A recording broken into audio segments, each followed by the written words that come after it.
All praises be to the Most High, our power. Mes salutations les plus fraternelles à la fille et au fils de Jacob. Un mighty shalom à tous les dispersés d'Israël à travers le monde. J'espère que vous allez bien. Moi, votre frère, je vais très très bien. All praises be to the Most High. Toute la gloire soit rendue au Tout-Puissant qui est notre pouvoir. Right. Plaise au Tout-Puissant. J'espère que l'édification d'aujourd'hui va bénéficier à quelqu'un tout en lui augmentant la connaissance ou encore confirmant déjà la connaissance que cette personne a. Comment le Jésus israélite est devenu chrétien et une appropriation universelle. Right. Now, j'ouvre une parenthèse. Il y a une sœur qui m'a dit: Ah, mais frère Allegra, comment est-ce que toi tu fais tes vidéos? Tu dis jamais aux gens de partager, tu dis jamais aux gens. Vous voyez les introductions là, ouais, si vous n'êtes pas abonné sur la chaîne, abonnez-vous, tout ça là. Ah, je sais pas. Et elle m'a posé, je dis, ah, ok. Elle me dit, ouais, mais tout le monde fait ça. Bref, voilà, il faut demander à ce que les gens partagent ou s'abonner. Ah, bon, je sais pas trop, mais bon, moi personnellement, vous voyez, je crois que, par exemple, si il y a une information que je considère être bien, ok, je partage cette information aux gens en fait. Personne n'est obligé de me demander en fait. Donc en gros, le travail que nous fournissons, voilà, si les gens l'apprécient, donc en temps normal, on estime que ces gens-là sont censés ou auront quand même la gentillesse de partager. Et voilà, parce que ici, on demande jamais rien à qui que ce soit, pas d'argent, rien du tout, je sais pas quoi, non. Mais bref, donc c'est ce qui m'a été reproché. Bon, apparemment, il faut le dire. Donc voilà, c'était juste la parenthèse. Donc aujourd'hui, plaise au Tout-Puissant, ce qu'on va faire, on va essayer ici, non seulement d'équiper plusieurs frères, ok, à savoir comment défendre en tout cas leur foi sur la Torah, sur la Bible, leur foi étant que le peuple du Tout-Puissant, étant que des Israélites, face voilà, vraisemblablement voilà, cette impureté de la religion édomite qui est aujourd'hui comprise comme étant, en tout cas, apparemment, le christianisme. Donc, on va essayer, dans cette vidéo, en tout cas, vous donner les préceptes, comment non seulement vous devrez comprendre comment est-ce que le paradigme biblique se situe, paradigme euh, selon lequel nous souscrivons en disant que la personne du Mashiach, ok, est venu non seulement pour les Israélites, et il a été envoyé que pour les Israélites et non pas pour les païens. Et vous allez comprendre ce mouvement comment on appelle ça, subterfuge que le christianisme va utiliser en prenant des préceptes qui n'ont même pas eux-mêmes compris dans la profondeur, en tout cas selon le postulat des Écritures, et ils vont essayer de populariser des enseignements en vous disant oui, Jésus a été rejeté, et comme il a été rejeté par les soi-disant juifs,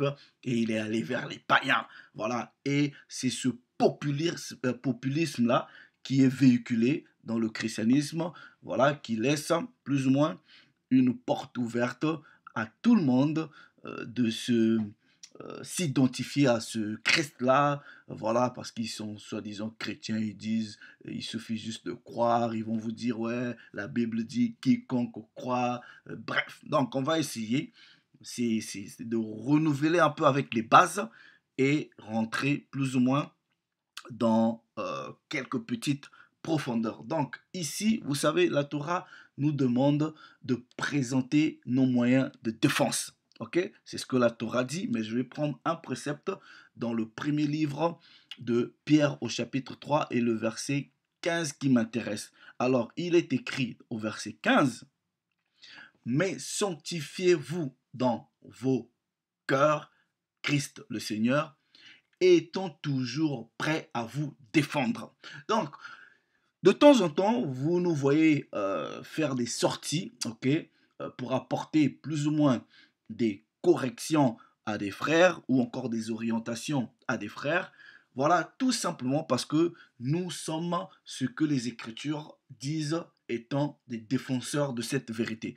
Or, un autre terme que j'aime bien parce que ça renforce un peu mon sentiment par rapport à ce que je fais, par rapport à ce que je suis, je deviens dans ce sens un apologiste. Donc en gros, nous venons défendre la Torah, nous venons défendre notre culture, notre histoire, l'histoire de nos ancêtres. Donc le terme ici, qu'on dit, regardez, je lis encore, mais sanctifiez dans vos cœurs le Mashiach, étant toujours prêt à vous défendre avec douceur et respect devant quiconque vous demande la raison de l'espérance qui est en vous. Donc, par rapport au contexte de ce sujet, l'espérance qui est en nous, c'est de savoir que le Mashiach, non seulement le Père l'a envoyé que pour la nation d'Israël, c'est ce que les Écritures vont démontrer, et lui-même, il le dit, il le reconnaît. Donc, toute appropriation du Mashiach est une supercherie. En réalité, c'est une usurpation. Donc, le terme défendre ici, c'est le terme en koiné, apologie. C'est ça qui va donner, par exemple, le mot en français, par exemple, le terme c'est apologia, qui va donner en français le mot apologie. Voilà pourquoi quand on vous dit, par exemple, ah oui, telle personne fait l'apologie de, mais en fait, la nouvelle connotation, ce n'est pas que vous faites la défense de, mais en fait, ça prend un peu le sens de la promotion. Donc, mais ici, dans l'écriture, quand on parle de défense ou d'apologie, c'est véritablement défendre avec un discours qui est raisonné, qui est réfléchi, qui est argumenté et qui a des sources. Voilà, donc nous prenons, je vais vous montrer ça, c'est le terme apologia, ok, qui veut dire défense verbale, c'est une plaidoirie, c'est un argument qui est raisonné. Donc, en faisant l'apologie de la Torah, nous allons ici vous démontrer la supercherie du christianisme édomite ici, avec le mensonge, la théologie de remplacement où nous, les Israélites, Dieu nous a abandonnés, et c'est maintenant l'Église qui devient l'Israël spirituel, et je veux revenir encore pour aider ce frère-là, Armando, qui a fait encore des sorties hasardeuses, qu'il n'a pas encore, en tout cas, fait assez d'efforts. Ok, les minimes efforts qu'il a fait ne sont pas assez. On va le pousser à la recherche, on va le pousser à l'étude, et voilà. Donc, regardez ceci. Non, ici, je vous présente le paradigme. Donc, dans le christianisme, on vous a fait croire que oui, Jésus, en tout cas quand nous utilisons Jésus, c'est juste pour des raisons de commodité. Voilà. Donc, on va faire le politiquement correct. Bref, donc, ils vont vous dire oui, mais c'est vrai que Jésus, il est venu pour les Israélites, mais Israël l'a rejeté, il s'est tourné vers les païens. Et, soi-disant, les païens ont été adoptés. Donc, maintenant, nous disons ce que nous savons et nous rendons témoignage de ce que nous avons vu. Vous voyez, la plupart de mon peuple, surtout les Israélites, c'est des gens qui sont graphiques. Ok? Donc, en réalité, c'est des gens qui aiment beaucoup plus les images. Donc, ici, je vais vous jouer deux vidéos. Tout simplement parce que quand vos frères, nous, les Israélites, nous venons, nous présentons notre plaidoirie selon les Écritures, souvent les gens, ils n'écoutent pas. Et mon peuple, généralement, c'est un peuple, c'est des apprentis visuels, ok? Ils veulent voir des images.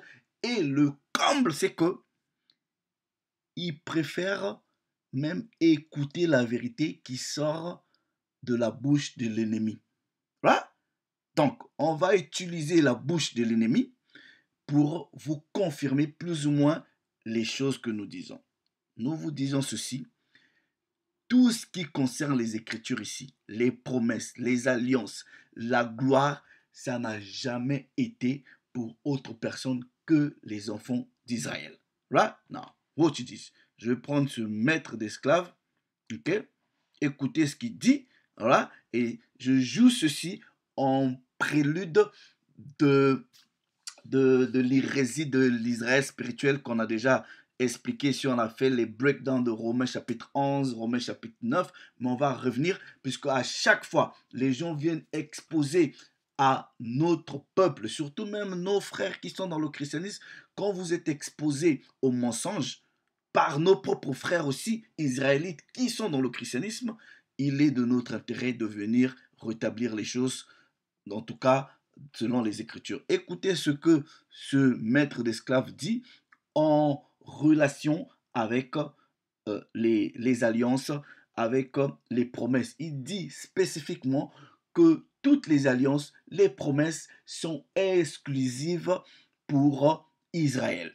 Aucun païen au sens propre du terme, c'est-à-dire aucun non-israélite par le sang, n'a été le bénéficiaire de quoi que ce soit selon les Écritures.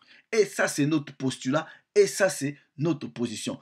Mais nous ne disons pas ici qu'un non-israélite ne peut pas être sauvé. Le salut, dans ce sens, d'un non-israélite dépend, ok, je dis bien dépend de son attachement à la nation d'Israël. C'est-à-dire, celui des nations païennes qui veut être sauvé, en réalité, doit s'attacher à un fils de Jacob. Et quand nous disons, vous devrez vous attacher à nous, c'est dans la servitude. C'est que comme ça, votre salut dépend. Si vous ne vous attachez pas à nous pour nous servir, you're gonna be killed. Basically, vous ne mériterez pas le salut, vous allez être tué. Ça, c'est ce que les Écritures disent. On va l'écouter, en tout cas, voilà, dans la bouche, ça va sortir dans la bouche du maître d'esclaves. Écoutez-le. Of all the previous covenants with Abraham, Isaac, Jacob, David, and including the new covenant, were made specifically. Toutes les alliances passant par les patriarches, ok, ont été faites spécifiquement pour les fils d'Israël. Pas autres. Ok? Read on. 2 and 4 sons of Israel, whom Jehovah refers to as my people. Que le In none Tout-Puissant, of the passages have dans aucun passage, ok, les païens ont été mentionnés ou identifiés, où on a même fait allusion à eux étant même des bénéficiaires de ces alliances ou de ces promesses. Right? Donc, c'est les chrétiens qui vont venir vous dire, oui, les païens ont été adoptés. Alors que l'Écriture vous dit, l'adoption, c'est pour les Israélites.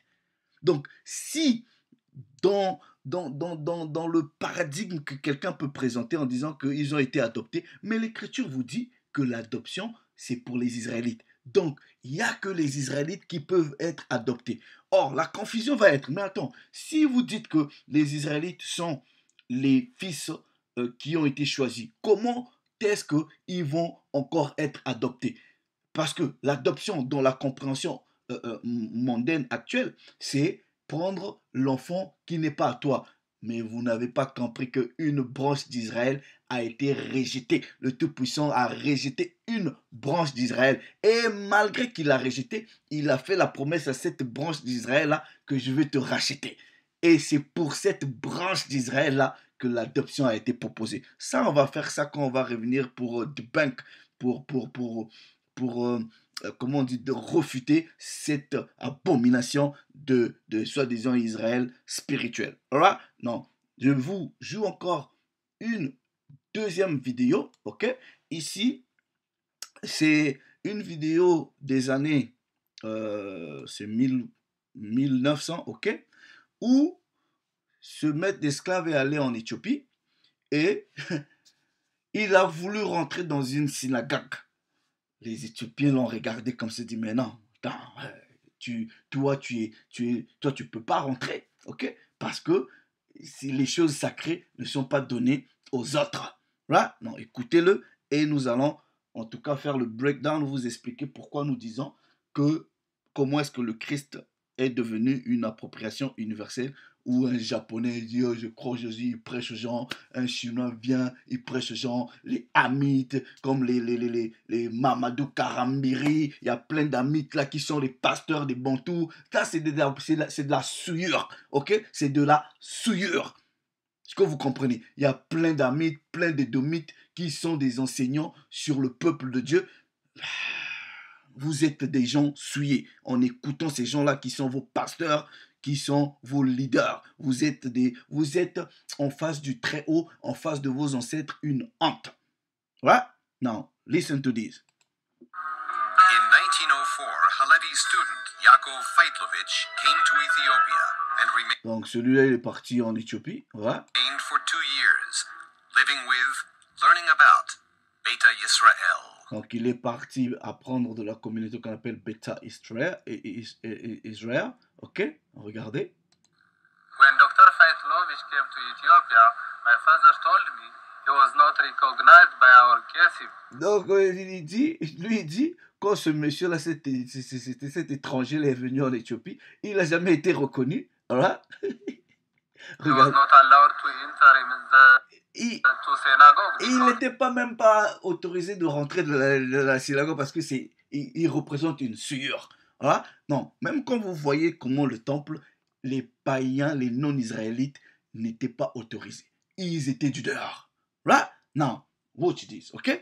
Non, dans le christianisme, on vous a fait croire que Jésus a été rejeté. Ils utilisent des passages comme il est venu chez les siens, et les siens, blablabla. On va vous expliquer qui sont les siens là, ok? Non. Dans cette réalité, ok? Je ne suis pas mieux placé. Toi non plus qui m'écoutes, tu n'es pas mieux placé pour... nous ne serons... En fait, en réalité, personne dans cette réalité ne sera plus explicite, plus éloquent, plus clair que le Christ lui-même pour nous dire pour qui il est venu. Là, il n'y a personne. Moi, je peux faire les interpolations ou les interprétations dépendamment de mes sentiments. Tu peux faire autant, mais on va prendre ses propres propos. Là, on va prendre ses propres propos et juger de nous-mêmes. Là, Matthieu chapitre 24. Tous les frères qui parviennent à cette vérité, écoutez, ça fait Matthieu chapitre 15 plutôt, ça fait des années que nous dealons avec les chrétiens, donc on va vous donner des moyens. Je sais que quand vous leur donnez ce passage ici, je sais là où ils vont vous donner, c'est-à-dire ils partent d'ici, quand ils sont bloqués, c'est Jean 3,11, Jean 3,16, attendez, on connaît le game, ok? Matthieu chapitre 15, le verset 24, regardez ce que le Christ dit. Voilà, vous connaissez le contexte, mais je lis les propos du Christ, de Jésus lui-même. Il répondit, je n'ai été envoyé qu'aux brebis perdues de la maison d'Israël. C'est ce que lui-même il dit. Voilà, on va prendre encore une autre confirmation de ce même personnage au chapitre 18. Regardez, il dit au verset 10, à partir du verset 10, « Gardez-vous de mépriser un seul de ces petits, car je vous dis que leurs anges dans les cieux voient continuellement la face de mon Père qui est dans les cieux. » Verset 11, « Car le Fils de l'homme est venu pour sauver ce qui est perdu. » Non, montrez-moi un seul précepte dans les Écritures où on a dit que les païens ont été identifiés, quand je parle de païens, c'est-à-dire les non-israélites, de par la descendance, par le sang, par le sperme, ont été perdus. Montrez-moi ce précepte-là. Mais je peux vous montrer des dizaines de préceptes où la notion d'être perdu est appliquée qu'à Israël. Voici la preuve. Jérémie chapitre 50. Voilà. Quick precept. Jérémie chapitre 50. Voilà. Non, watch this. Ok. Verset 6. Voilà. Je n'ai été envoyé que pour les brebis perdues de la maison d'Israël. Verset 6. Jérémie chapitre 50, verset 6. Mon peuple est un troupeau de brebis perdues. Voilà. Période. C'est qui le peuple? Mon peuple, c'est Israël.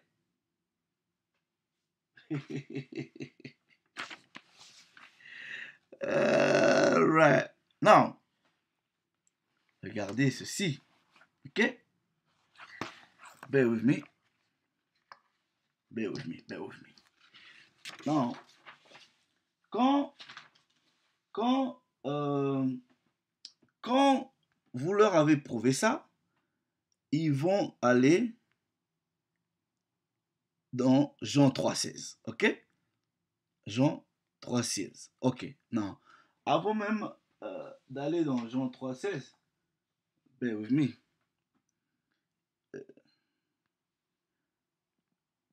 Ils vont aller dans Jean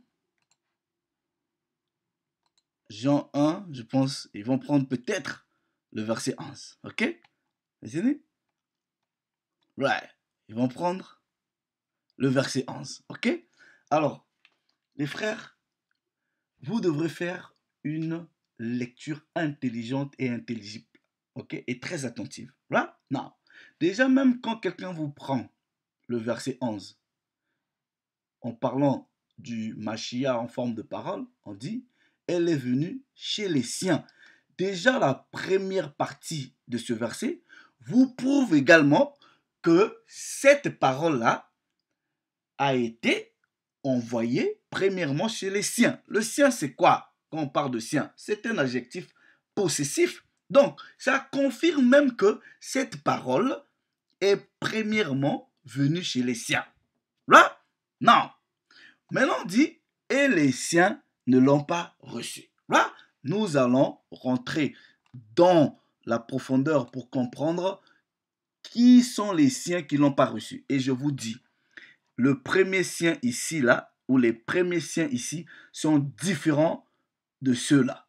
On va vous expliquer ça. Là, je laisse ça, je vais dans Jean 3,16. Ça, c'est un des cimetières des chrétiens. Là, et Jean 3,16 va encore vous prouver que ces gens-là, en tout cas, ne sont pas intelligents. Jean chapitre 3, verset 16. On a déjà fait les breakdowns. Voilà. Non, regardez ceci. Il est écrit, voilà, Jean chapitre 3, verset 16, car le Tout-Puissant a tant aimé le monde qu'il a donné son Fils unique. Non. Admettons, vous êtes un fils, voilà, et l'amour de votre père, c'est-à-dire l'amour de votre père a l'amour apparemment d'un monde, et il décide maintenant, dans ce sens, de vous envoyer dans ce monde-là. Mais vous êtes ce fils-là, vous arrivez dans ce monde, là, et vous dites, non, en réalité, moi je n'ai été envoyé que pour Israël. Oh oh. Mais ton père a tant aimé le monde, mais pourquoi il t'envoie? Toi, si ton père a aimé le monde, tu n'as pas intérêt à dire que tu n'as été envoyé que pour les brebis perdues de la maison d'Israël. Normalement, tu es censé dire, ouais, j'ai été envoyé pour le monde entier. Or, quand l'Écriture dit, Dieu a tant aimé le monde, vous devrez d'abord comprendre que le mot monde est polysémique dans l'Écriture. Ok? Dans l'Écriture, le mot monde signifie plusieurs choses. Voilà? Non, j'ai déjà fait des explications sur ça. Je ne vais pas vraiment toucher les breakdowns puisqu'on en a déjà fait. Mais regardez ceci. Regardez ceci. Ok? Dieu a tant aimé le monde et ils disent afin que quiconque, et c'est à partir du mot quiconque, ils entrent maintenant, ils ouvrent ce qu'on appelle la porte de l'appropriation universelle. Non, j'ai aimé, par exemple, la définition du terme appropriation de l'université de Cambridge. Regardez comment il définit une appropriation. Il dit, c'est un acte de prendre quelque chose pour son propre usage, habituellement sans permission. Donc, les non-israélites, les païens, et spécialement les édomites en chef, se sont appropriés notre histoire, se sont appropriés nos patriarches, se sont appropriés le Messie pour leur usage et sans permission. Deuxième définition, j'ai aimé, ok? C'est un acte de prendre quelque chose comme, par exemple, une idée, voilà, des coutumes ou un style d'un groupe ou d'une culture qu'en réalité, tu n'en es pas un membre et que tu l'utilises pour toi-même. Oh, praise be to the Most High. Ça, quand j'ai lu ça, I loved it. Et vous allez comprendre pourquoi j'ai préféré cette définition-là. Watch this, ok?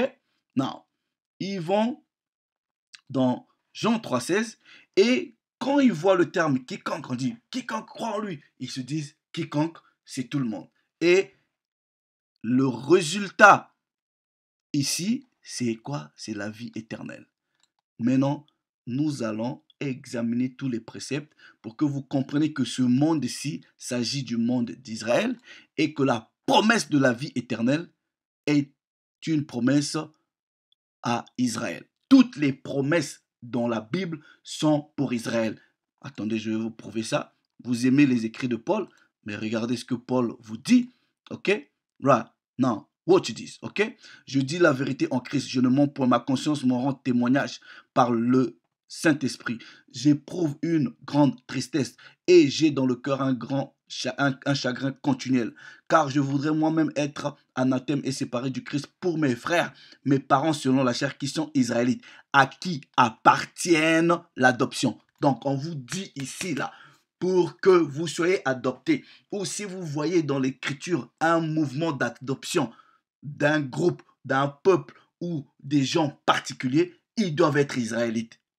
Donc, même à partir de Romains chapitre 9, celui qui peut oser tenter même de dire qu'il y a Israël spirituel. Vous êtes des Israélites spirituels. Ok, quand je vais faire cette vidéo-là, Armand, tu dois nous dire, les gens que tu as dit qui sont Israélites spirituels là, il faut nous définir quelle est la tribu de chacun de ceux que vous convertissez en Israël spirituel là. Voilà? Non, on vous dit l'adoption est pour les Israélites, ça leur appartient. La gloire, les alliances, la loi, le culte, les promesses et les patriarches et de qui est issu selon la chair le Christ. Donc, on vous dit même ce Christ-là appartient aux Israélites. Voilà? Period. Non, what you dis, ok? Quand vous partez dans Jean 3,16, Jean 3,16 est une paraphrase de deux préceptes. Je dis bien, Jean 3,16 est une paraphrase de deux préceptes. Jean 3,16 est une paraphrase des paroles d'Ésaïe et aussi de ce qui s'est passé dans Nombre chapitre 21. Regardez. Donc, chez le christianisme édomite, on vous dit, venez accepter seulement Jésus-Christ comme Seigneur et Sauveur et vous êtes sauvés. Mais sauvés de quoi? Regardez, faites attention. Right? Non. Regardez ceci. Retenez Jean 3,16. Hein? Dieu a tant aimé le monde et la promesse c'est quoi? C'est la vie éternelle. Watch this, ok? On va voir à qui la vie éternelle ou le salut éternel est destiné. Ésaïe chapitre 45. Right? Watch this. Watch this. Faites attention aux mots qui vont être utilisés. Regardez. Ésaïe chapitre 49. Right? Je lis à partir du verset 16. Retenez les mots honteux et confus. Ok? Ils sont tous honteux. Qui? Vous allez comprendre que ces adjectifs-là ne seront jamais appliqués à Israël. vous allez comprendre que ce ne sont que des païens à la fin des temps qui vont être confus et hantés. La confusion et la honte ne sera jamais pour Israël. Pourquoi? Parce que Israël va recevoir le salut éternel. Là, non, regardez. Ils sont tous honteux et confus. Ils s'en vont tous avec ignominie. Les fabricateurs d'idoles. Là, c'est par le Tout-Puissant qu'Israël obtient quoi? Le salut. Un salut éternel. Israël, vous ne serez ni honteux, ni confus jusque dans l'éternité. Là, je vous dis, nous présentons un postulat, le monde dans Jean 3,16, il s'agit d'Israël. Ok? Non, le résultat final comment dire, le trophée final de Jean 3,16, c'est quoi? C'est la vie éternelle. Mais ici, on dit, Israël sera sauvé d'un salut éternel. Et il ne va jamais connaître la confusion ni la honte. Vous allez voir c'est quoi cette confusion, c'est quoi cette honte. Non, repartons dans Jean 3,16. Ok? Les chrétiens, habituellement, ils ne vont jamais lire les versets qui viennent avant. Surtout le verset 14. Là, l'écriture dit ligne sur ligne, précepte sur précepte, un peu ici, un peu là. Là, Jean 3,16. Nous lisons maintenant à partir du verset 14. Regardez ceci. Et comme Moïse. Donc ici, le Mashiach fait ce qu'on appelle par un parallélisme. Ok? Il fait ce qu'on appelle par plus ou moins, il paraphrase ou il fait une analogie ou en fait il fait une liaison, il se connecte, voilà, il fait référence par rapport à ce qui s'est passé. Regardez, il dit, et comme Moïse éleva le serpent dans le désert, il faut de même que le Fils de l'homme soit élevé. Voilà. Afin que, quoi? Afin que quiconque, comprenez, parce que si vous êtes habitué à ce qu'on appelle par les analyses textuelles, nous sommes ici face à une paraphrase, ok? Donc, c'est un parallélisme. Donc, nous allons mettre les deux, on va juxtaposer, ok, dans la tête, les deux versets pour décortiquer. Donc, le Christ lui-même dit, et comme. Right? Donc, il dit de la même façon, comme Moïse a élevé le serpent d'airain, il faut que moi aussi je sois élevé comme ça. Et quiconque croit est la vie éternelle. Right? Non, on va aller dans là où est-ce que il a fait référence. C'est dans Nombre chapitre 21. On parle de quiconque. On va voir maintenant, est-ce que ce quiconque-là est tous azimuts ou un quiconque universel? Ça veut dire que vous êtes un Moabite. Vous dites, oui, j'ai donné ma vie à Jésus. J'ai donné ma vie à Jésus, donc je vais avoir la vie éternelle. Comme en Nombre chapitre 21. Nombre chapitre 21. Right? Non, regardez ceci. Regardez, nous lisons maintenant, là, nous lisons à partir du verset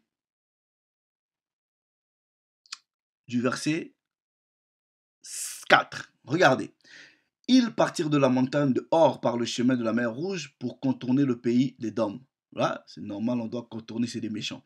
Le peuple s'impatienta en route. Verset 5. Et parla contre le Tout-Puissant et contre le prophète, c'est-à-dire Moïse.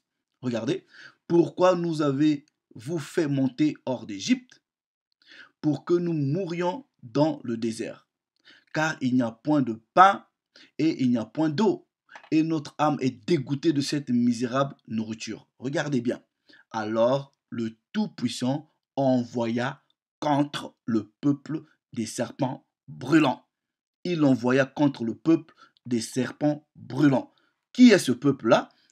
Ils mordirent le peuple et il mourut beaucoup de gens en Israël. Donc ce peuple-là dans le désert, c'est le peuple d'Israël. Verset 7.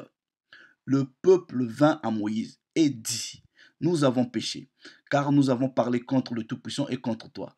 Prie le Tout-Puissant afin qu'il éloigne de nous ces serpents. Moïse pria pour le peuple. Verset 8, regardez. L'Éternel dit à Moïse, fais-toi un serpent brûlant. C'est la paraphrase, c'est le parallélisme que le Christ fait. Et comme Moïse éleva un serpent, cette histoire s'est produite ici. Maintenant, il dit, place-le sur une perche. Quiconque aura été mordu. Maintenant, la question que je pose aux gens, le quiconque aura été mordu ici, là, c'était les Édomites ou c'était les païens, c'était les Chinois, les Indiens, ou le quiconque ici, c'était parmi les gens d'Israël. C'est comme ça que vous devrez comprendre la parole. Là, non, il dit, place une perche, là, quiconque aura été mordu et le regardera ici, conservera la vie. Regardez le parallélisme. Donc, dans Jean 3,16, le butin final, c'est la vie éternelle. Mais quand il fait son parallélisme, dans le désert, c'était de conserver la vie. Mais cette vie-là était temporaire. Là, non. Nous continuons la lecture. Regardez ceci. Fais-toi un serpent d'airain. Là, et place-le sur une perche. Quiconque aura été mordu et le regardera conservera la vie. Moïse fit un serpent d'airain et le plaça sur une perche. Et quiconque avait été mordu par un serpent et regardait, le serpent conservait la vie. Verset 10, les enfants d'Israël partirent. What are you talking about? Non, tout à l'heure, on a lu Ésaïe chapitre 45, verset 17. Non, on va vous prouver, parce que quand on a lu là-bas, regardez, nous repartons pour vous rafraîchir un peu la mémoire avec le précepte. Ésaïe chapitre 45. Regardez déjà, à partir du verset 16, il dit, ils sont tous honteux et confus. Voilà, on va voir qui sont ceux qui vont être honteux et confus à la fin quand Israël aura un salut éternel. Voilà, c'est fabricateur d'idoles, car c'est par le Tout-Puissant qu'Israël obtient un salut éternel. Israël ne sera ni honteux ni confus jusque dans l'éternité. Donc la confusion et la honte ne seront jamais partie d'Israël. Let's prove that. Ok, on va aller encore un peu plus en profondeur. Daniel chapitre 12. Ok, Daniel chapitre 12. Come on. Ok, simple. Daniel chapitre 12. À partir du verset 1er. En ce temps-là s'élèvera Michel. Ok, Michael, le grand chef et le défenseur des enfants de ton peuple. Michael, l'ange Michael, ou voilà, il est un ange qui est assigné à la défense des enfants d'Israël. Et ce sera une époque de détresse, telle qu'il n'y en a point eu de semblable depuis que les nations existent jusqu'à cette époque. En ce temps-là, ceux de ton peuple, là, qui seront trouvés inscrits dans le livre seront sauvés. Ceux de quel peuple? Le peuple d'Israël, là, seront sauvés. Ceux qui seront inscrits dans le livre seront sauvés. Maintenant, on vous dit ceci. Plusieurs de ceux qui dorment dans la poussière de la terre vont se réveiller. Les uns vont se réveiller pour la vie éternelle et les autres pour la confusion, l'opprobre ou la honte éternelle. Maintenant, la question que je vous pose. À qui la honte ou l'opprobre éternelle est destinée? C'est aux autres. À Israël, si on vous dit quoi? Israël sera sauvé. Israël ne connaîtra ni la honte ni l'opprobre. Donc la vie éternelle, les uns ici là, pour la vie éternelle, ça c'est les Israélites. Les autres, c'est les nations, c'est eux qui vont connaître l'opprobre et la honte éternelle. Vous pensez que le salut biblique est éternel? Come on, come on, come on. Là, c'est à cause de quiconque. Vous allez connaître la honte éternelle. Là, now, watch this. Je vais dans 1 Pierre. On va vous montrer encore d'autres préceptes. 1 Pierre chapitre 2, watch this, là.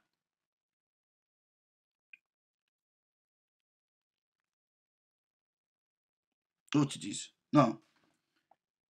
Quand vous leur avez montré les préceptes, ok, avant même qu'on vienne ici, ils vont aller dans Jean 1, non? Verset 11. Ils vous disent, ouais, elle est venue chez les siens et les siens ne l'ont pas reçu. Non, watch this. 1 Pierre. 1 Pierre chapitre 2. Ok? Regardez. On va lire le verset 6. Ok? Lisez attentivement. Voilà. Lisez attentivement. Ok? Non. Euh, regardez. Non.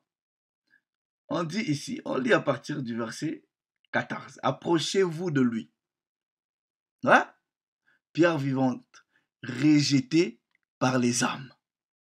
Donc, le chrétien qui est mal affermi, mal appris, qui n'a pas appris les bases de la Torah, qui ne connaît pas les Écritures, quand il va voir rejeté par les hommes, il se dit, ah ben voilà, on va vous dire qui sont ces hommes qui ont rejeté cette pierre vivante-là. Voilà. Mais choisie et précieuse devant Dieu. Et vous-même, comme des pierres vivantes, ok? Vous-même, ça c'est les Israélites. Donc, il y a déjà une pierre vivante, mais il y a aussi d'autres pierres vivantes. La première pierre vivante ici, c'est le Mashiach, et les autres pierres vivantes, ce sont les Israélites, ok? Édifiez-vous pour former une maison spirituelle, un sacerdoce saint, afin d'offrir des victimes spirituelles agréables au Tout-Puissant par le Mashiach. Car il est dit dans l'Écriture, voici, je mets où? En Sion. Non, mais est-ce qu'il a dit je mets, je sais pas où, en France, ou je mets, je sais pas où, aux États-Unis, ou je mets en Moab, je mets non, en Sion. Or, Sion ici, là,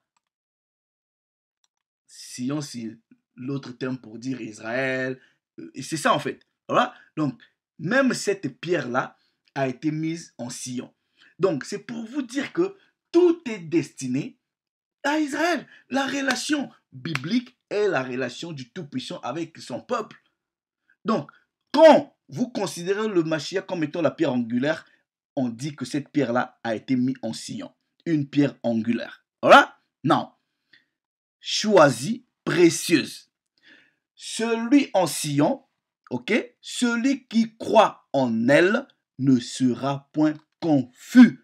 Là, donc, cette pierre-là est mise dans Israël.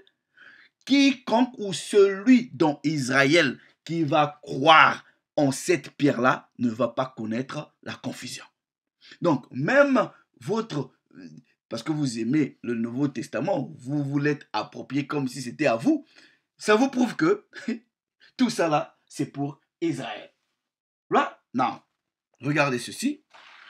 Nous allons comprendre qui sont de ceux que Jean dit, il est venu chez les siens et les siens l'ont rejeté. Je vous ai dit, Jean chapitre 1 verset 11. Ok? Il y a deux types de siens ici. Elle est venue chez les siens. Là, le premier sien ici, c'est Israël. Ok? Ce sont ses frères. Donc, le Mashiach est venu chez les siens, mais les siens ne l'ont pas reçu. On va vous montrer que la deuxième catégorie des siens ici, ce n'est pas toute la nation d'Israël. On va décortiquer ça. Ok? Non. Considérons le postulat ou le paradigme idiot selon lequel Jésus a été rejeté par les Israélites.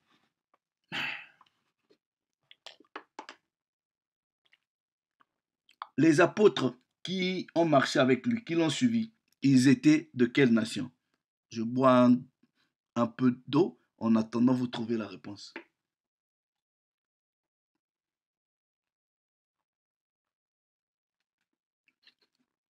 Si vous avez encore besoin de minutes pour réfléchir, moi je suis patient. Quelqu'un qui a été rejeté, il a eu des disciples. Comment est-ce que vous arrivez à expliquer ça? Quelqu'un qui a été rejeté, il a eu les disciples. Maintenant, on va rentrer dans la profondeur pour vous expliquer qui sont les siens qui l'ont rejeté. Right? Now, watch this. Matthieu chapitre 21. Ok? Matthieu chapitre 21. La Bible, elle est simple, ok? Mais pour que vous arriviez à bien l'expliquer, vous devrez être israélite. C'est tout. Voilà? Et le Tout-Puissant vous ouvre les yeux. Voilà? Matthieu chapitre 21. Regardez ceci. Nous lisons à partir du verset 42. Right? Now, c'est ce que Pierre dit dans 1 Pierre 2 qu'on a lu. Jésus leur dit, n'avez-vous jamais lu dans les Écritures la pierre qu'ont rejetée ceux qui bâtissent est devenue la principale de l'angle. Et c'est du Tout-Puissant que cela est venu. Oh oh, non.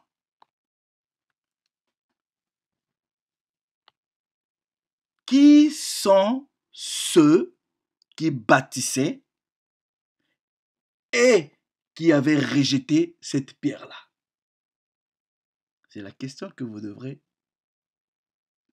vous poser. Or ici, on est dans une construction là, du corps spirituel de la nation d'Israël. Et le Mashiach dit, ceux qui étaient en réalité en train de bâtir ont rejeté une pierre. Qui sont ceux-là à l'époque qui avaient entre les mains voilà, la responsabilité de bâtir le peuple spirituellement parlant?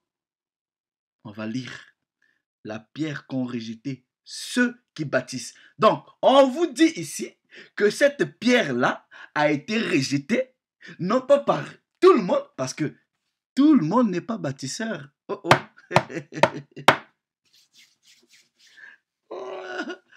The scripture is beautiful.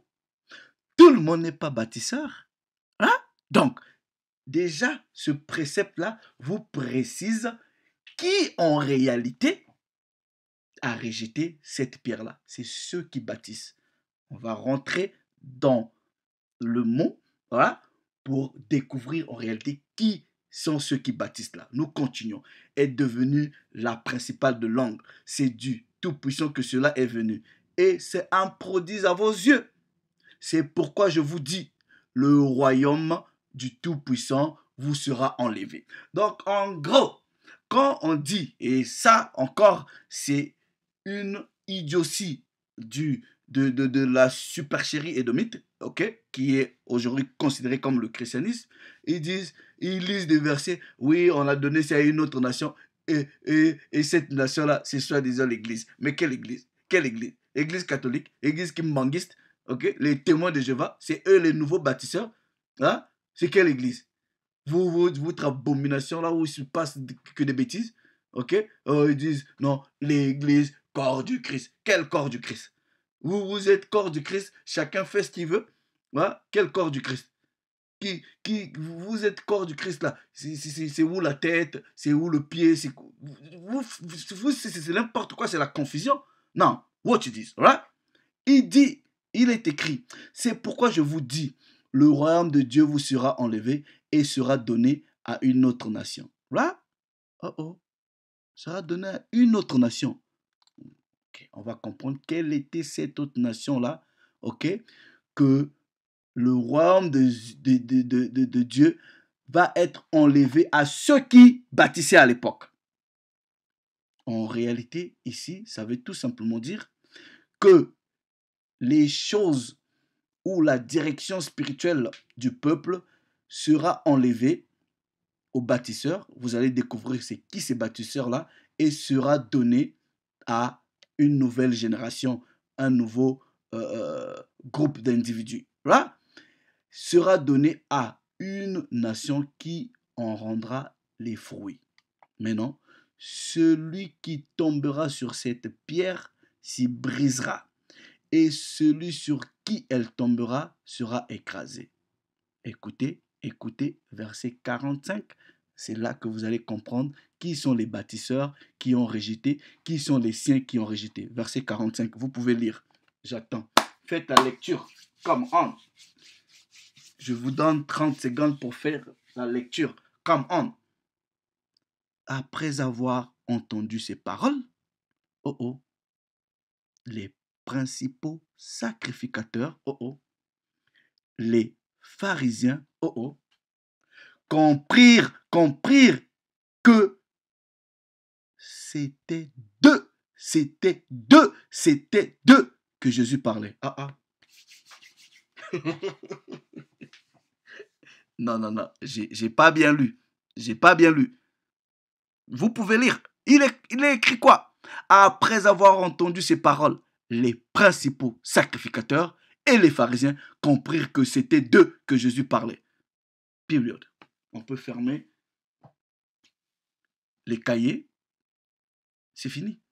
Donc vous comprenez que ceux qui ont rejeté cette pierre, le Machia là, c'était les bâtisseurs. Et les bâtisseurs, c'était qui à cette époque?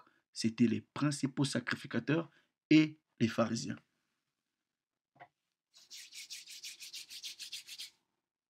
C'est pas fini.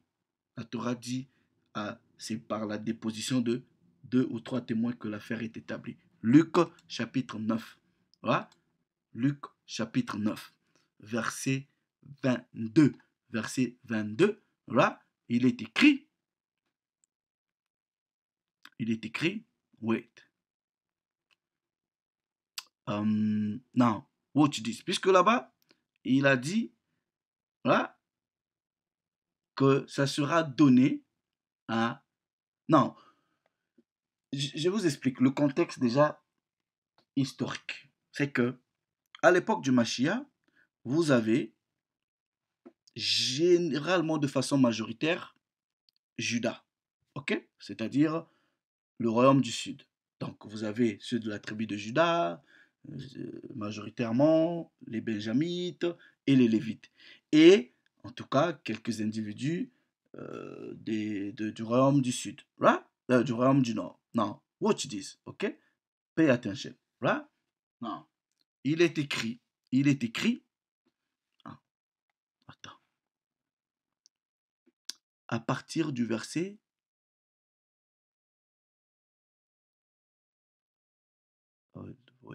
Luc chapitre 9. Luc chapitre 9. Voilà. Non. Regardez ceci. On prend. Un jour, Jésus prit à l'écart. Et ayant avec lui ses disciples, il leur posa la question. Qui dit-on que je suis? Ils répondirent Jean-Baptiste, les autres Élie et les autres qu'un des anciens prophètes est ressuscité. Et vous? Leur demanda-t-il. Qui dites-vous que je suis? Pierre répondit, le Christ du pouvoir, le Christ de Dieu. Jésus leur recommanda sévèrement de ne pas dire à personne. Il ajouta qu'il fallait que le Fils de l'homme souffrit et qu'il fût rejeté par le monde entier. Non, qu'il fût rejeté par tout Israël. Non, qu'il fût rejeté par qui? Par les anciens, par les principaux sacrificateurs, c'est ce que Matthieu a dit. Par qui? Par les scribes. Et qu'il fut mis à mort et qu'il ressuscita le 3e jour. Il est vivant, il est ressuscité. Qui? Jésus. Qui? Jésus. Qui? Jésus. Milolo.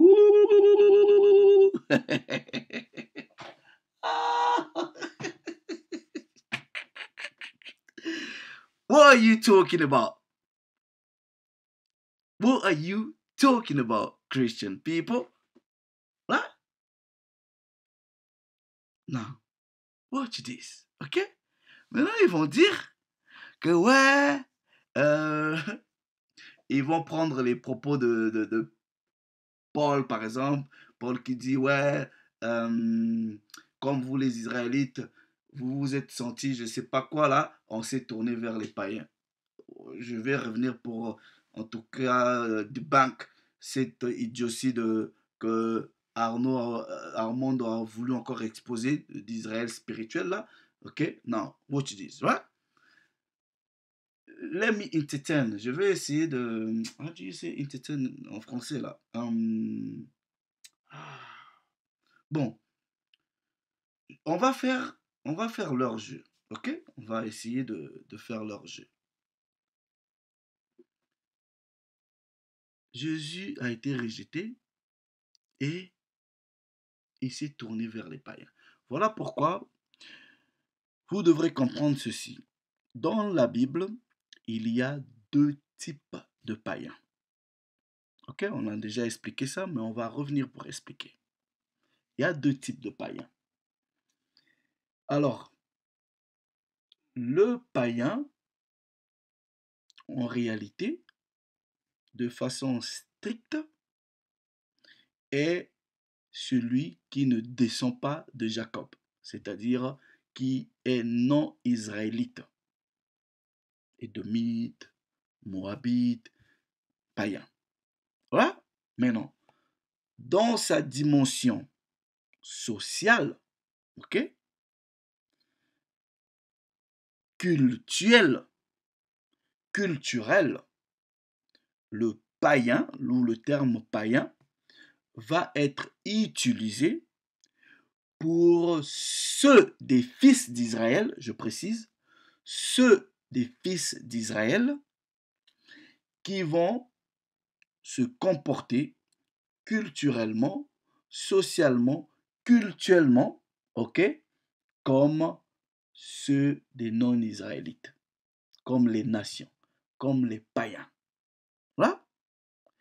Et majoritairement, ok, dans le Nouveau Testament, c'est ce type de païens-là, qui en réalité sont les fils de Jacob de par le sang, que Paul est parti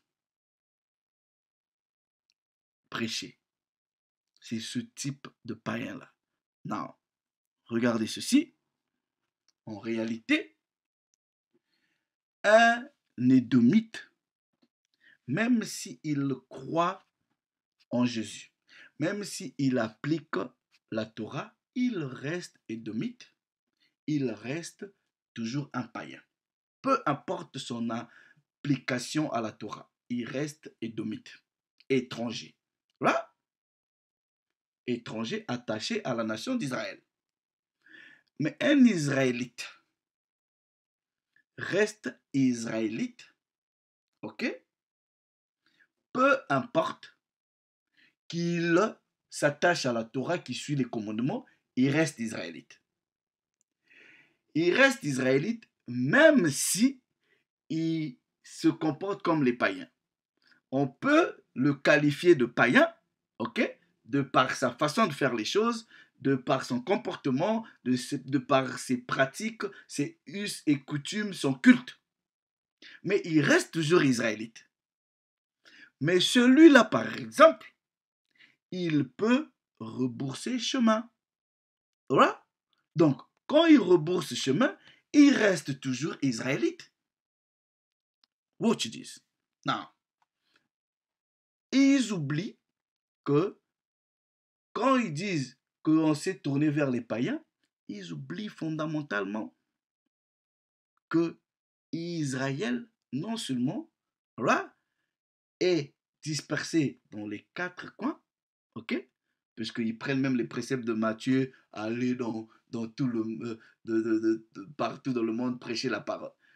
Mais vous comprenez même pas que quand le Christ dit aller dans tout le monde, ce monde-là, il fait allusion à son monde restreint des enfants d'Israël. Watch this. Deutéronome chapitre 28, ok? Deutéronome chapitre 28. Non, le verset 64. Voilà.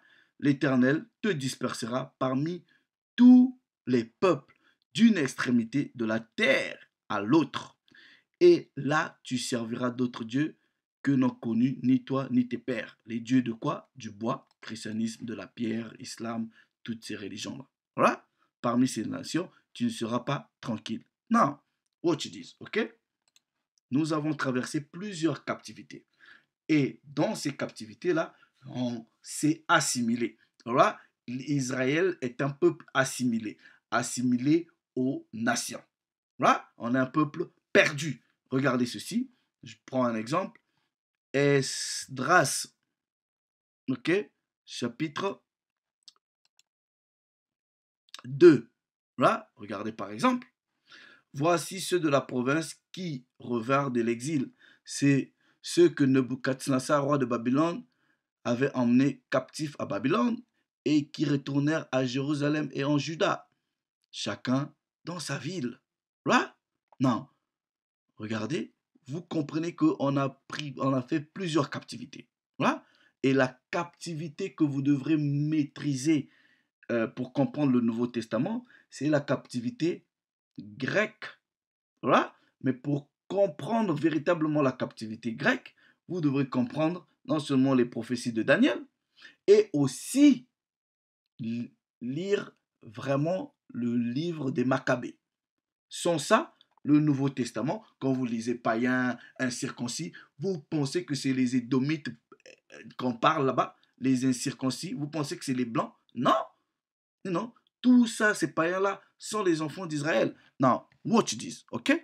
Non, considérons le paradigme chrétien, quand ils voient des Romains comme ça, là, Corinthiens, Galates, Éphésiens, dans leur tête, ils se disent, ouais, comme ces villes-là sont dans les contrées des païens, mais donc en réalité,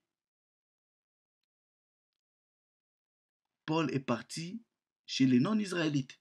Non, watch this, ok? Romains, chapitre 11, ok? Romains, chapitre 11. Je dis donc, Dieu a-t-il rejeté son peuple?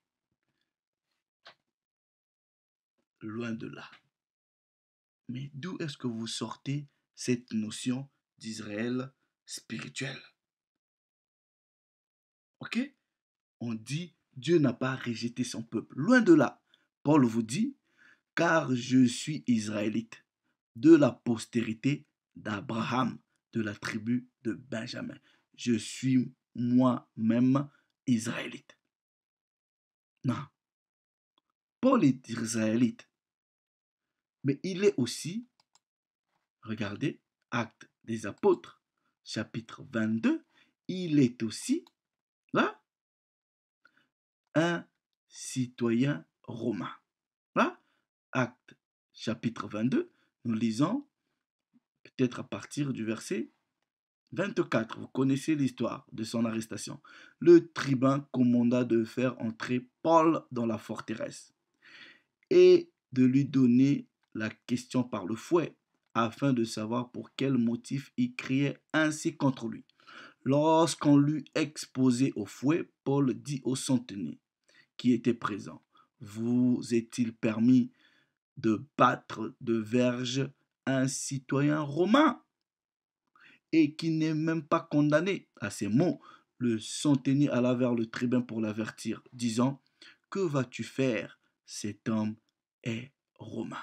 Là, et le tribun étant venu à Paul, dit, dis-moi, es-tu romain? Oui, répondit-il.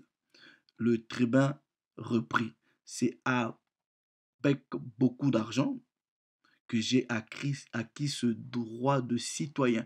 Donc, je vous avais déjà expliqué que c'est comme aujourd'hui. Ouais, vous voyez, les Corneilles, c'était les gens, c'était des Israélites qui avaient joint euh, la Légion romaine. Tout comme aujourd'hui, vous êtes un Burkinabé, vous partez faire la Légion française, à la fin, on vous donne la nationalité. C'est comme ça. Lui, il dit, il a acquis la citoyenneté au prix d'argent, au prix du service. Voilà. Mais Paul dit, je l'ai par naissance. Ok? Je l'ai par naissance. Voilà. Donc, Paul, il est citoyen romain, mais il est israélite. Est-ce que vous comprenez? Now, watch this. Est-ce que je peux dire que Paul est un païen? Parce qu'il se présente comme romain. Donc, voilà pourquoi vous avez au Paul aujourd'hui, on montre un papa blanc comme ça avec beaucoup de barbe. Vous pensez que c'est Paul de Tarse. Parce que vous pensez à Rome, c'est l'Italie aujourd'hui. Donc, vous pensez que c'est les Mindele, quoi. C'est les blancs. Non, non, man. Watch this, ok? Donc, comme je vous disais, un édomite, peu importe son affiliation à la Torah, reste édomite. Ok? Donc, il reste païen. Il ne peut pas être païen dans le passé. Mais un Israélite peut être un païen dans le passé s'il rebourse ce chemin. Est-ce que vous comprenez? C'est-à-dire, je suis Israélite, je vis à la manière des païens. Quand je quitte cette façon de vivre là ou de faire les choses, je peux me référer de ma condition là dans le passé en disant waouh, ça c'était quand j'étais païen. Mais un édomite là, qui vivait mal, quand il va commencer à appliquer la Torah par exemple, il ne peut pas dire ça c'était quand j'étais païen. Non, tu restes toujours païen. Tu restes toujours païen parce que tu es non israélite. Now, watch this, ok? Nous partons dans 1 Corinthiens, ok? 1 Corinthiens. Est-ce que vous ne comprenez pas où vous lisez païen, vous pensez que ça fait allusion aux étrangers. Ok? 1 Corinthiens, chapitre 12. Chapitre 12. Regardez ceci. Là, versets 1 à 2. Pour ce qui concerne les dons spirituels, je ne veux pas, frères, que vous soyez ou dans l'ignorance. Vous savez que lorsque vous étiez païens. Oh, les Corinthiens étaient des païens. Mais de quels Corinthiens s'agit-il ici? Qui dans le passé étaient des païens. Mais s'ils sont grecs ou édomites, c'est pas possible qu'ils aient été païens. Ils restent païens. Donc quand on vous dit vous étiez païens, ce sont des Corinthiens, en réalité des Israélites de la dispersion, right? Les Grecs, qui étaient païens. Les Hellènes, watch this. Pourquoi ils étaient païens? Parce que ils se laissaient entraîner vers les idoles, selon que ils étaient conduits. Là, c'était dans le passé qu'ils étaient devenus païens. Et je vous avais déjà expliqué ces choses-là. Là, non. Regardez ceci. Matthieu, chapitre 4. Vous allez comprendre que même... Donc, généralement, ces païens-là, c'est généralement... Je dis, majoritairement, c'était ceux du royaume du Nord. Majoritairement. OK? Non, what you dis. Matthieu, chapitre 4. 4. On va lire à partir du verset 12 jusqu'au verset 15. Ok? Jésus ayant appris que Jean-Baptiste était livré, se retira de la Galilée. Il quitta Nazareth et vint demeurer à Capernaum, situé près de la mer, dans le territoire de Zébulon, tribu du royaume du Nord, de Nephtali, tribu du royaume du Nord, ainsi que s'accomplit ce qui avait été annoncé par Ésaïe, le prophète. Le peuple de Zébulon, royaume du Nord, et le peuple de Zébulon, plutôt, royaume du Nord, de Nephtali, royaume du Nord, de la contrée voisine de la mer, au-delà du Jourdain, et de la Galilée des païens, des gentils. Pourquoi on identifie les territoires du royaume du Sud comme étant des territoires des païens. Voilà. On va lire dans le semeur. Ok? Galilée des nations païennes. Voilà. Galilée à la population étrangère. Martin. Comment est-ce qu'on identifie, voilà, gentil, les territoires du royaume du Nord comme étant des territoires des païens? J'avais déjà expliqué ça. Vous devrez comprendre ce que est écrit dans le livre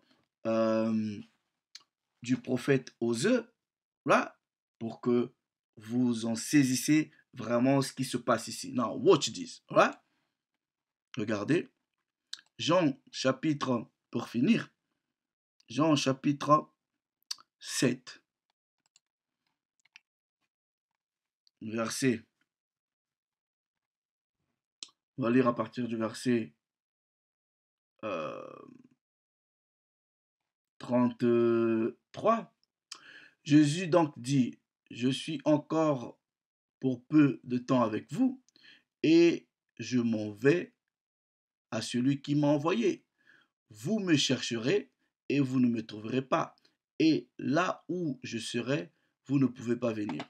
Donc, verset 35, les Juifs, ok, les Juifs, là, on va vous expliquer quand je vais faire l'autre vidéo là sur...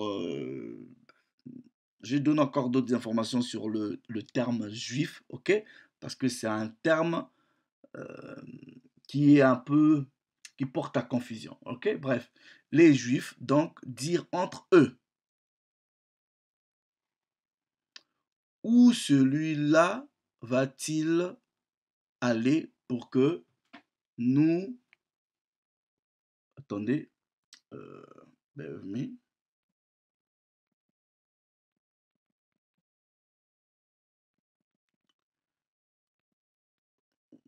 Voilà.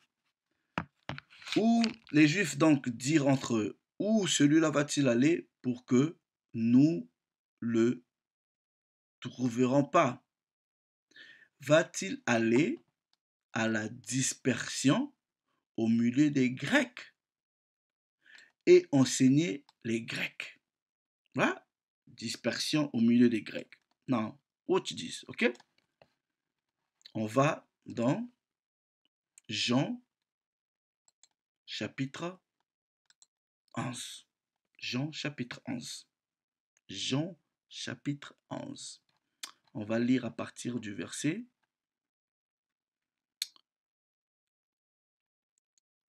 On va lire à partir du verset 47. Pay attention. Les principaux sacrificateurs et les pharisiens donc assemblèrent un sanhédrin et dirent, que faisons-nous? Car cet homme fait beaucoup de miracles, en parlant du Machia. Si nous le laissons ainsi faire, tous croiront en lui. Donc, en réalité, ça vous prouve même que c'est eux-là qui n'ont pas cru en lui. Voilà.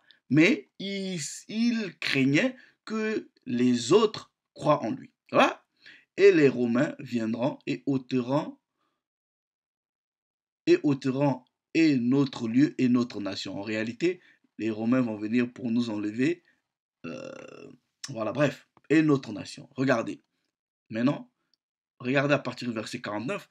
Et l'un d'entre eux, appelé Caïphe, qui était un souverain sacrificateur cette année-là, leur dit, ne savez-vous pas, non, ne savez-vous rien, ni ne considérez qu'il nous est avantageux qu'un seul homme meure pour le peuple et que la nation entière ne périsse pas. Là, regardez ceci, verset 51. Or, il ne dit pas cela de lui-même, mais étant souverain sacrificateur cette année-là, donc sous l'impulsion du Saint-Esprit, il prophétisa que Jésus allait mourir pour la nation. Voilà. Non, quelle était cette nation? Voilà, il dit, sa mort n'était pas pour la nation seulement, mais aussi c'était pour rassembler en un les enfants de Dieu dispersés. Oh oh. Pour rassembler en un les enfants de Dieu dispersés. Qui sont les enfants de Dieu qui ont été dispersés? Ce sont les Israélites. Deutéronome chapitre 28, verset 64. Le Tout-Puissant te dispersera. C'est ce qu'on a lu. Mais non, la mort du Mashiach, au travers de l'évangile, va occasionner la réconciliation des deux royaumes d'Israël au travers la parole, premièrement, et vous allez voir ce qui va se produire quand le Mashiach va revenir. Watch this, right? Nous repartons dans Jean, ok? Now, bear with me. Jean chapitre 3, verset, Jean chapitre 7, verset 35. Now, vous avez lu, on va lire plusieurs traductions pour voir. Ouais? Non, watch this. Bible en français courant. Les Juifs se demandèrent entre eux, où compte-t-il se rendre pour que nous ne le trouvions pas? Va-t-il se rendre chez les Juifs dispersés parmi les Grecs? En réalité, chez les Israélites dispersés parmi les Grecs. Et je vais vous expliquer l'évolution du terme juif dans l'écriture et aussi dans l'histoire séculaire. Hein? Regardez. Traduction du Monde Nouveau, vers les Juifs dispersés parmi les Grecs. Voilà. Bible littérale à l'œil du monde, serait-ce envers la dissémination des Hélènes? Le terme Hélène, c'est le terme qui est plus approprié, mais qui, en tout cas dans les Bibles, est traduit par grec. Voilà. Traduction officielle liturgique, il dit, va-t-il partir chez les nôtres dispersés dans le monde grec? Les nôtres qui sont dans le monde grec sont devenus des Grecs. Voilà. Non. Où tu dis?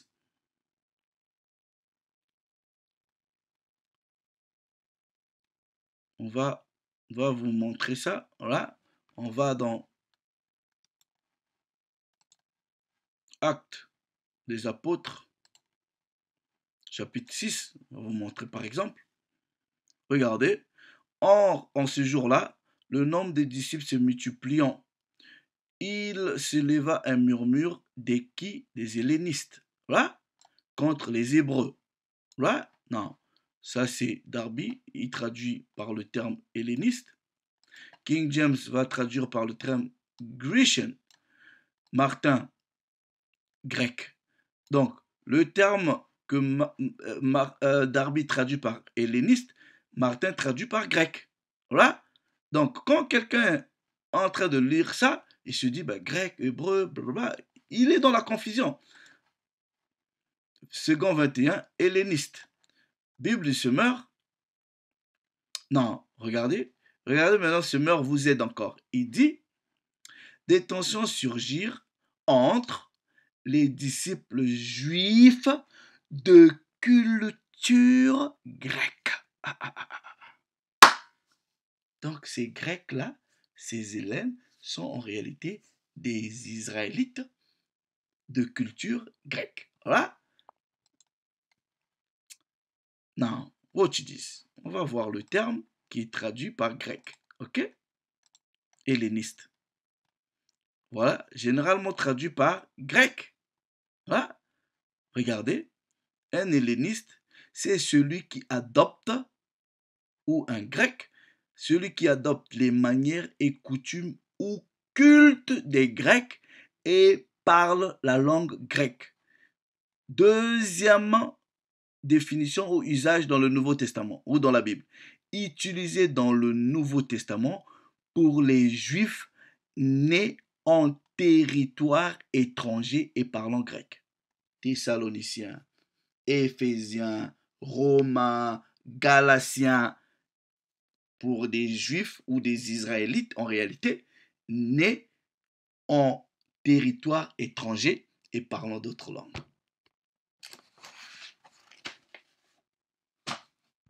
Oh, praises be to the Most High, our power. Now, c'est aussi simple de refuter ces arguments-là. Qu'est-ce qu'ils vont faire? Parce qu'ils ont lu les prophéties. Ils savent très bien qu'ils ont nulle part où aller dans les prophéties. Qu'est-ce qu'il faut faire? Il faut maintenant faire de l'usurpation. Ouvrir Jésus à tout le monde.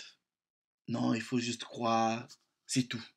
Tout le monde peut profiter des bénéfices, des promesses. Non, non, non, non, non. Nous sommes des Israélites, des Israël spirituel. Mais quelle est votre tribu dans Israël spirituel? Ok, vous êtes des Israélites spirituels, vous gardez les commandements? Non. C'est de la supercherie. Vous faites de l'appropriation d'un bien, d'une idée, d'une culture, d'une personne, sans même la permission, et vous n'avez pas le droit de faire ça. Hein? Le Christ, non seulement le Père l'envoie que pour Israël, et exclusivement pour Israël. Maintenant, je sais que ici, il y a beaucoup de païens. Ils vont dire, ah mais frère, je suis un blanc, mais je pratique la Torah. C'est bien. Mais je dis ceci. Bibliquement parlant, scripturellement parlant, le salut n'est pas destiné aux étrangers. C'est exclusivement israélite. Et dans ce mouvement-là, le Tout-Puissant va ouvrir une brèche pour ceux des nations de prendre les miettes de la table des Israélites, mais à condition que non seulement vous appliquez strictement les commandements, et encore peut-être mieux que les Israélites, et vous vous attachez à eux. Parce que votre salut, en réalité, c'est servir les Israélites. C'est comme ça que vous allez être sauvés. Sinon, you will be cut off. C'est tout. Voilà. Donc, on va revenir, ok? Parce que, c'est une bataille constante. Voilà. Donc, de temps en temps, quand nous voyons un peu des mouvements, et si le Tout-Puissant veut, on vient, voilà, on coupe la tête à ces idioties-là. Donc, voilà pourquoi nous sommes ici avec les frères Wilfrid, les frères John, tous les Israélites qui, semaine après semaine, jour après jour, voilà, qui font le travail, qui vous édifient. C'est des gens que vous devrez encourager, ok? Et comme la sœur m'a dit, vraiment, voilà, le seul truc qu'on peut vous demander, c'est de partager les vidéos maintenant, de sorte que vos frères qui sont égarés là-bas puissent comprendre ce qui se passe. Having said that, je dis, oh, praises be to the Most High, our power. Shalom.